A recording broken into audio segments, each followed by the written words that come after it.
어제 MBC랑 JTBC가 난리가 났습니다. 어떤 난리가 났느냐? 단독 보도 난리가 났어요. 자, 잘 보십시오, 여러분들. 어떻게 단독 보도를 하는지. 자, 보시는 것처럼 자, MBC 단독. 자, 또 MBC 단독. 자, JTBC 단독. 자, 요런 식으로 지금 단독 보도를 연이어서 하고 있습니다. 자, 그러니까 지금 MBC가 얘기하는 이런 거예요. 윤석열 대통령의 민생 토론회와 관련돼가지고 문제 있다! 라는 식으로 이렇게 단독 보도 달고 있는 것이고, 또다시 JTBC는 기승전 김건희 여사와 관련돼서 보도하며 또 문제 있다! 라고 말하고 있다는 겁니다. 자, 그런데 이 보도에 공통점이 있습니다. 자, 어떤 공통점이냐? 잘 보세요. 여기에 누가 등장해요? 민주당 이기현. 자, 이 보도에 누가 등장합니까? 민주당의 노종면. 자, 이 보도에 누가 등장합니까? 민주당의 김효흥이 등장합니다. 그럼 뭡니까? 민주당 의원들이 이 언론들에게 소스를 던져준 것이고, 그 민주당 의원들의 문제점에 있어서 똑같은 대답을 받아쓰게 하고 있다는 겁니다. 자, 왜겠습니까? 좀 있으면요, 국정감사가 열리거든요. 국정감사. 오는 7일부터. 즉, 국정감사 시즌에 맞춰가지고 민주당 의원들이 실제 자료를 갖고 온 것이고, 그 자료를 가지고 윤석열 정부의 딴지를 검에 있어서 누가 먼저 예고편 때려주는 겁니까? MBC가 또는 JTBC가 이렇게 예고편을 때려주고 있다는 거예요. 자, 보시는 것처럼 왜 JTBC, MBC가 민주당의 스피커로 전락을 했다라는 건지 우리가 확인해 볼 수 있다는 것이죠. 자, 그러면 우리가 이와 관련돼서 그냥 넘어가면 안 되겠죠. 자, 저는 특히나 지금 민주당 좌파들이 그렇게 하고 있는 기승전 김건희 여사는 누차 말씀드리지만 우리가 마침표를 찍어야 된다고 말씀을 드렸습니다. 자, 아니나 다를까 어제 JTBC가요 이런 식으로 보도를 하더라고요. 되게 자극적이에요. 8,600만 원 들인 공연 녹화 무관중이라더니 김 여사가 관람했다라고 말하고 있습니다. 자, 그러니까 마치 JTBC 보도만 들어보면요, 8,600만 원의 국민 세금 들여서 김건희 여사 혼자만을 위해서 공연을 해준 것처럼 그런 식으로 보도를 하고 있다는 겁니다. 자, 실제 이 언론 보도 JTBC 앵커가 어떻게 얘기하는지 간단하게 들려드리고 방송 이어가 보도록 하겠습니다. 들어보시면요, 혹해요. 들어보시면요, 굉장히 자극적입니다. 직접 한번 들어보십시오. 지금부터는 저희가 단독 취재한 내용 전해드리겠습니다. 정부 산하 KTV가 부산 엑스포 유치 열망을 알리겠다며 지난해 청와대 관저들에서 처음으로 국악 공연을 녹화했습니다. 이 공연 한 차례에 KTV 사상 가장 많은 8,600만 원의 예산이 들어갔는데, 방송국 측은 프로그램 녹화를 위한 공연이라 관중 없이 진행했다고 강조했습니다. 하지만 관람객이 있었습니다. 바로 김건희 여사입니다. 보시는 사진처럼 김 여사와 아주 소수의 인원만 직접 참석한 겁니다. KTV는 뒤늦게 김 여사가 갑자기 들르게 된 거라고 해명하고 있는데, 공연 관계자들의 설명은 다릅니다. 먼저 안지원 기자의 단독 보도입니다. 자, 들어보시면은 되게 자극적이죠. 그러니까 KTV가 부산 엑스포 유치 열망을 알리겠다며 실제 청와대 관저 뜰에서 국악 공연을 녹화했다라는 겁니다. 거기에 우리 국민 세금 8,600만 원이 들었는데 원래 무관중이라 말했는데 그 자리에 김건희 여사가 관람을 했다라는 거예요. 되게 자극적입니다, 친구 여러분들. 자, 그런데 여기서 우리가 봐야 될 건 무엇이냐면요, 잘 보세요. 지금 JTBC 보도를 보면요, 한 가지 빠진 단어가 있습니다. 그게 뭐냐? 바로 문체부예요. 문체부. 자, 그러니까 KTV와 관련돼서 문제를 삼고 있는 거예요. 그러면 KTV를 관할하는 부처가 어딥니까? 문체부입니다. 저는 물어보는 겁니다. 정말 이걸 문제 삼고 싶다라면요, JTBC가 뭘 해야 될까요? 실제 문체부의 입장을 들어봐야죠. KTV가 이런 일이 벌어졌는데 이거 어떻게 된 거냐라고 KTV만 물어보는 게 아니라 어디? KTV를 담당하고 있는 문체부에 물어봐야 됩니다. 그런데 실제 보도 내용 안에 문체부와 관련 내용은 아무것도 없어. 문체부와 관련돼서는. 왜냐? 문체부가 해명을 할 수가 있으니까. 문체부가 해명을 하면 저 보도가 묻혀버리는 거니까. 자, 이렇다 보니까요, 문체부가 이와 관련해서 해명 자료를 냈습니다. 자, 어떻게 됐느냐? 바로 이런 식으로 됐어요. 무관중 녹화라던 8,600만 원 국악 공연장, 꽃장식 관람석에 김 여사 있었다. 제하의 JTBC 보도 내용은 사실과 다름. 실제 이와 관련돼서 지금 문체부와 KTV가 법적 조치까지 하겠다라고 알려지고 있습니다. 자, 그럼 왜 그러냐? 완전히 왜곡했어요. 읽어드리겠습니다. KTV 특집 방송은 부산 엑스포 유치 공감대 확산과 국악 진흥 및 발전, 청와대 대국민 개방 1주년을 기념하기 위해 계획되었고, 당초에는 엑스퍼 유치 기원이란 프로그램 취지를 고려하여 주한 외국 대사 등 외국인을 초청하여 유관중으로 녹화할 예정이었으나 이스라엘 하마스 전쟁 발발 후 국제적 긴장 관계 속 자숙 분위기 등을 고려하여 무관중으로 사전 녹화하기로 방송을 결정했다라는 겁니다. 그런데 김건희 여사가 2023년 10월 31일 방송 녹화 현장 중간에 국악인 신영희 선생과 인사를 나누기 위해 들렸다 끝까지 남아 출연자를 격려했고 KTV 원장과 공연 관련된 정부 관계자만이 현장에 함께 있었으며 영부인 관련 사적 지인 아무도 없었다라는 겁니다. 일반적으로 방송사의 의미 있는 프로그램의 녹화 현장에 방송사 고위 관계자 또는 외부 인사가 격려차 방문하는 일은 흔히 있는 일이며 JTBC는 KTV의 방송 프로그램 녹화 현장에 영부인이 단순 방문한 사실을 마치 KTV가 거액의 예산을 들어 영부인을 위한 공연을 한 것처럼 시청자가 오인할 수 있는 보도를 함으로써 KTV와 문체부의 명예를 심각하게 훼손하였다라고 쓰고 있는 겁니다. 지금 뭐 하는 겁니까? 김건희 여사가 그냥 격려차 들린 거예요.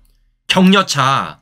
김건희 여사를 위해서 KTV가 국민 예산 들어다가 공연을 열어준 게 아니라 이미 예정돼 있는 공연에다가 김건희 여사가 격려차 들린 겁니다. 근데 뭐 하고 있는 겁니까? 완전히 보도를 180도 다르게 한 거죠.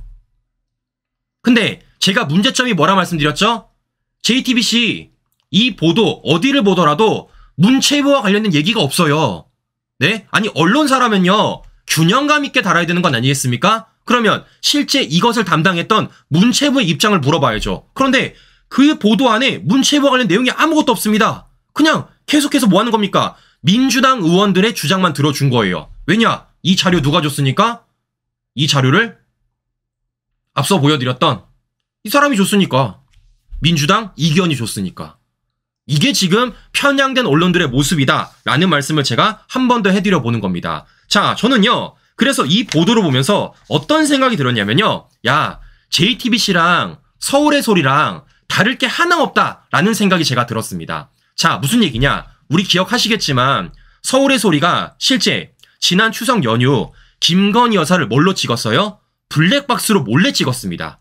그리고 이와 관련돼서 좌파 유튜버들이 어떤 식으로 방송했습니까? 마치 김건희 여사가 경호원들을 대동하고 반려견 산책한 것처럼 이런 식으로 보도했던 게 바로 저들이라고요. 자, 그런데 이거 막상 팩트 체크해보니까 어떤 일이 있었습니까? 김건희 여사가 심야 편의점을 간 이유가 경호 군인들을 위해서 간식을 샀다라는 거예요. 그러니까 평일날 가면은 실제 경호원들과 함께 갈 수밖에 없기 때문에 일반 국민들이 불편을 겪을까봐. 그래서 심야까지 기다려가지고요. 심야에 편의점을 간 거라고요. 왜? 심야에 여는 가게가 편의점밖에 없으니까. 자, 그럼 제가 여쭤볼게요. 이렇게 왜곡 보도하는 서울의 소리랑 저렇게 왜곡 보도하는 JTBC랑 뭐가 달라요? 완전히 180도 다르잖아요. 네? 경호 군인들을 위해서 심야에 편의점을 갔던 것을 반려견 산책으로 왜곡하는 거나 실제 격려 차원에서 들렸던 공연장을 마치 김건희 여사만을 위해서 공연한 것처럼 보도하는 거나 뭐가 다르냐고.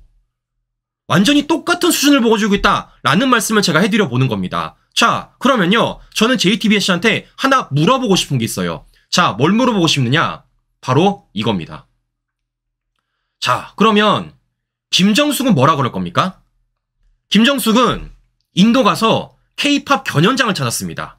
자, 심지어 이 경연장 가가지고 그냥 간 것도 아니고요. 가서 뭐 했냐면요. 자, 우리 기억하시겠지만 우리 김정숙 씨 춤까지 췄어요. 어떻게?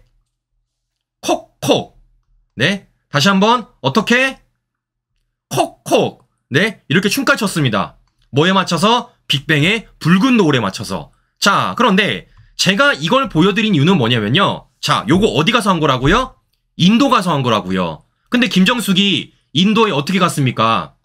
이와 관련돼서 검찰 수사받고 있잖아요. 왜냐? 들이지 않아도 될 우리 국민 세금 2억 3천만 원을 들였기 때문에, 그 중에 기내식만 6,292만 원을 먹어치우셨기 때문에. 그럼 제가 물어보는 겁니다. 지금 JTBC 보도에 따르면 8,600만 원 가지고 딴지를 걸고 있습니다. 그럼 제가 물어볼게요. 2억 3천만 원은 왜 문제 안 삼십니까? 똑같은 건데? 똑같은 공연장 들어간 것이고 똑같은 국민 세금 들어간 건데 왜 문제를 안 삼냐고. 자, 제발 우리 내로남불 그만하자라는 말씀을 해드려 보는 것입니다. 네, 당신들이 이런 식으로 보도를 하면요, 우리 다 찾을 거라고. 다 비교 분석해드리겠습니다. 비교해드릴게요. JTBC가 정말 이걸 문제를 삼고 싶다면, 우리 민주당 좌파를 문제 삼고 싶다면요, 누가 있다? 김정숙이 있다. 빼놓지 않고 있다. 라는 말씀을 제가 해드려 보는 것입니다. 자, 보시는 것처럼 이들이 지금 어떤 식으로 왜곡 보도를 하고 있는지, 이들이 지금 어떤 진실을 숨기고 있는지 제가 보여드렸습니다. 근데 뭐 하고 있는 겁니까? 지금 오는 국회 국감을 위해서 이것을 민주당 의원이 던져준 것이고, 그 민주당 의원이 던져준 그대로 이 언론들이 받아쓰기 하고 있다는 거예요. 즉 뭐 하는 겁니까? 완전히 팀플레이 하는 거죠. 완전히 팀플레이. 자, 이렇기 때문에 이와 관련돼서 우리가 절대 속아 넘어가서는 안 된다라는 말씀을 제가 해드려 보는 건데요. 자, 저는 그래서 JTBC나 MBC한테 하나 물어보고 싶어요. 민주당 것만 받아주지 마세요. 우리 국민의힘 국회의원들도요, 되게 열심히 국감을 준비하고 있습니다. 자, 일례로 뭐가 있냐면요, 이런 게 있어요. 일례로. 자, 일례로 이런 게 있습니다.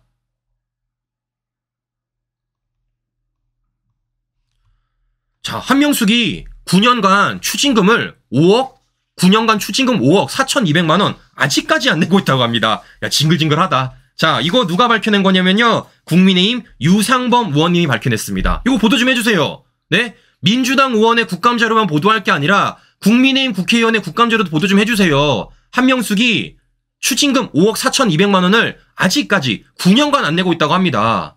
자, 이것뿐입니까? 북한의 GPS 고량 공격이 1년 새 15배 늘었대요. 이거 누가 밝혀낸 것이냐? 국민의힘 권영세 의원이 밝혀낸 것입니다. 이것도 좀 보도해주세요. 자, 더 나아가서 이런 적도 있었다는 겁니다. 임신한 직원 앞에서 유리컵을 내려 찍은 연구소장이 실제 조사에 들어갔다고 합니다. 자, 무슨 얘기냐? 바로 이거예요. 3일 박충권 의원실에 따르면 과기부 정통위로 맡은 제출 자료에 따르면 지난달 포항지방노동청이 방윤규 아시아 태평양 이론 물리센터 소장에 대한 직장 내 괴롭힘 진정을 접수해 조사에 착수했다라는 겁니다. 무슨 일이 벌어졌냐? 방윤규라는 사람이 지난 7월 센터 직원들과 회의 중 유리컵으로 책상을 내려찍는 바람에 부서진 유리 파편에 일부 직원이 찰과상을 입었다라는 거예요. 야, 얼마나 세게 내려찍었으면 유리컵이 깨져가지고 옆에 있는 직원이 다치겠습니까? 심지어 그 당시 직원 6명이 회의에 배석을 했는데 그중 1명은 임신한 직원이었다라는 겁니다. 이게 바로 벌어진 일이에요. 그럼 중요한 건 이런 겁니다. 이 일을 벌인 사람이 누구라고요? 방윤규라는 사람이라고요. 근데 중요한 건 이런 보도를 저쪽 MBC, JTBC가 합니까? 안 하죠. 왜 안 하겠어요? 방윤규라는 사람이 누구와 연결되어 있기 때문에? 바로 문재인과 연결되기 때문에. 문재인과 지난 대선 시절 광주 전남 지역 대학 교수들이 문재인에 대한 지지 선언을 했습니다. 그 안에 어떤 사람이 담겨있냐? 앞서 말씀드린 방윤규라는 사람이 담겨 있는 거예요. 그러면 지금 문재인 정권에서 어떤 사람들을 지금 심어놨는지를 우리가 확인해 볼 수 있다는 것이죠. 저는 그래서 말씀을 드려보는 겁니다. MBC, JTBC는요, 민주당 국회의원들의 국감 자료만 받아쓰기 할 게 아니라 국민의힘 국회의원들이 밝혀낸 국감 자료도 받아다가 보도 좀 해달라라는 말씀을 해드려 보는 거예요. 왜 이렇게 선별적으로 보도를 하느냐, 왜 이렇게 편향적으로 보도하느냐라는 말씀을 제가 해드려 보는 것입니다. 자, 보시는 것처럼 지금 이들이 어떠한 것을 숨기고 있는지, 어떤 걸 감추고 싶어 하는지 우리가 확인해 볼 수 있다는 것이죠. 지금 뭐 하는 겁니까? 어떻게든 윤석열 정부의 생채기 내려고 하는 것이고, 그런 가운데 이들이 지긋지긋하게 뭐 하는 거예요? 기승전 김건희여사를 하고 있다는 겁니다. 그래서 제가 보여드렸습니다. 실제 JTBC의 저 말도 안 되는 보도가 얼마나 얼맹기가 없는지, 얼마나 허무맹랑한 민주당 국회의원의 받아쓰기 보도인지. 자, 이렇기 때문에 이와 관련돼서 우리가 절대 동의해서는 안 된다라는 말씀을 해드려 보는 겁니다. 자, 그러면 궁극적으로 이들이 왜 그러겠습니까? 바로 이 두 인간 때문이죠. 문재인, 이재명 때문에. 왜겠어요? 조만간에 갈 사람들이니까. 자, 어제 소식을 보니까요, 실제 검찰이 문다혜와 관련된 휴대전화 포렌식에 들어갔다고 합니다. 자, 많은 분들이 이런 생각하실 겁니다. 어쩌면 너무나도 당연하다고 생각하실 거예요. 왜냐? 너무나도 당연한 거니까. 근데 중요한 건 뭡니까? 그 너무나도 당연했던 걸요, 지금까지 못했던 겁니다. 누구 때문에? 이원석 때문에. 얼마나 신중을 가했으면요, 문재인도 아니고 문다혜 휴대전화도 포렌식을 못했던 겁니까? 자, 그런데 이원석이 떠난 직후에 이와 관련돼서 검찰 수사가 이루어지는 것이고, 문다의 휴대전화 포렌식까지 이어지고 있다는 겁니다. 이러니까 문재인이가 난리부르스를 부리는 거죠. 자, 이것뿐입니까? 최근 어떤 일이 벌어졌습니까? 이재명이 자신의 대북송금 재판 관련해서 재배당 요청까지 했다 말씀드렸어요. 뭐가 안 되니까? 병화 심청이 기각이 되니까. 근데 이재명이 요것도 불안한 거야. 왜? 요것도 재배당이 안 될 가능성이 매우 높으니까. 그러니까 뭐 한다고요? 민주당 국회의원 앞서가지고 법까지 바꾸고 있다고요. 피고인 공범의 유죄 선고한 법관 제척이라고. 말이 된 소리냐고요. 지금까지 피고인 공범의 유죄 선언한 법관들이 몇 명이겠습니까?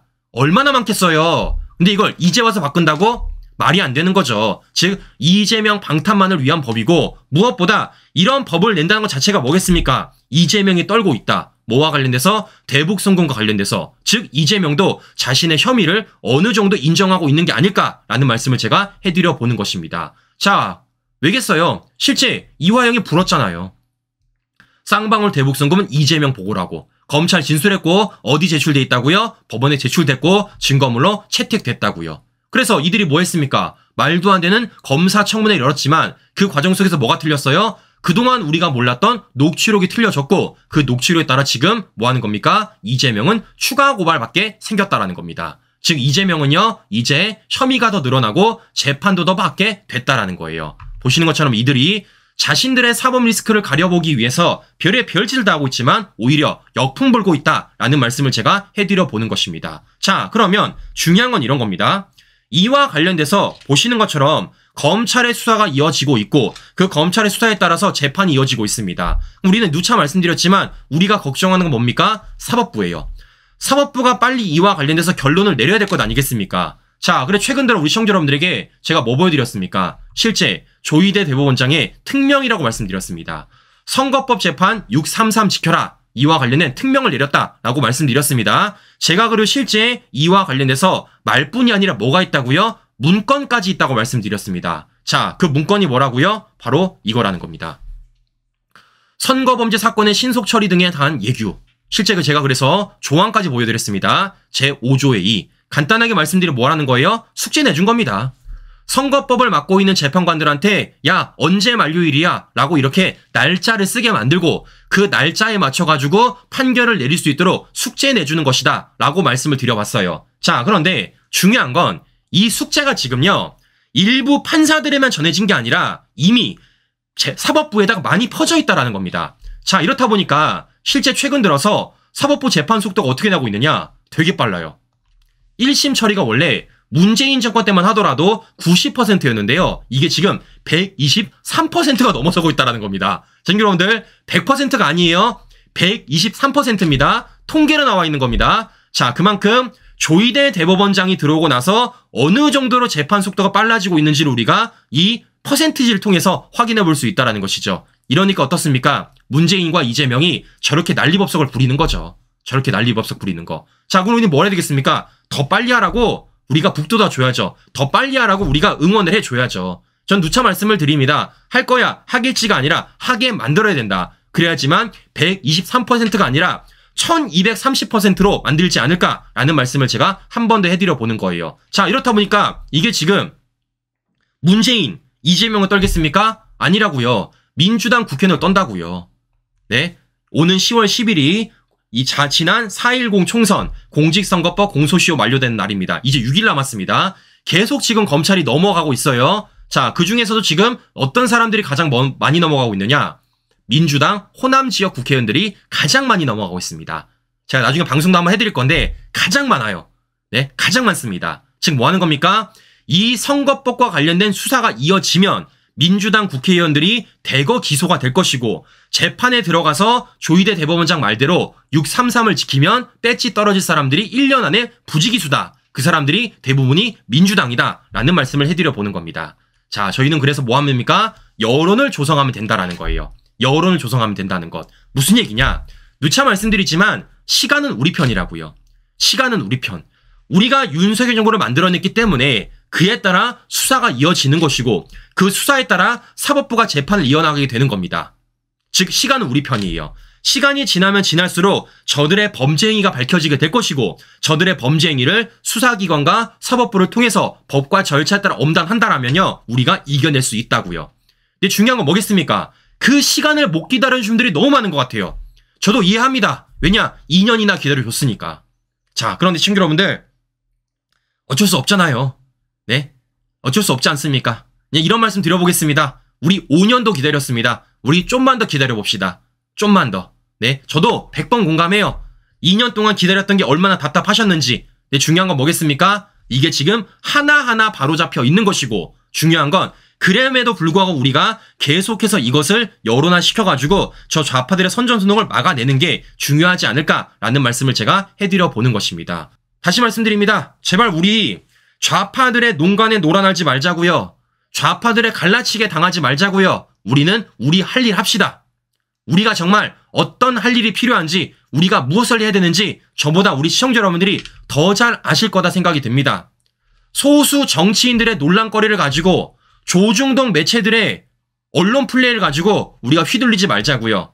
우리는 우리의 가치와 우리의 목적에 따라서 우리 역할을 하는 게 더 중요한 지금의 우리의 모습이지 않을까라는 말씀 마지막으로 드려보면서 오늘 방송 마무리해보도록 하겠습니다.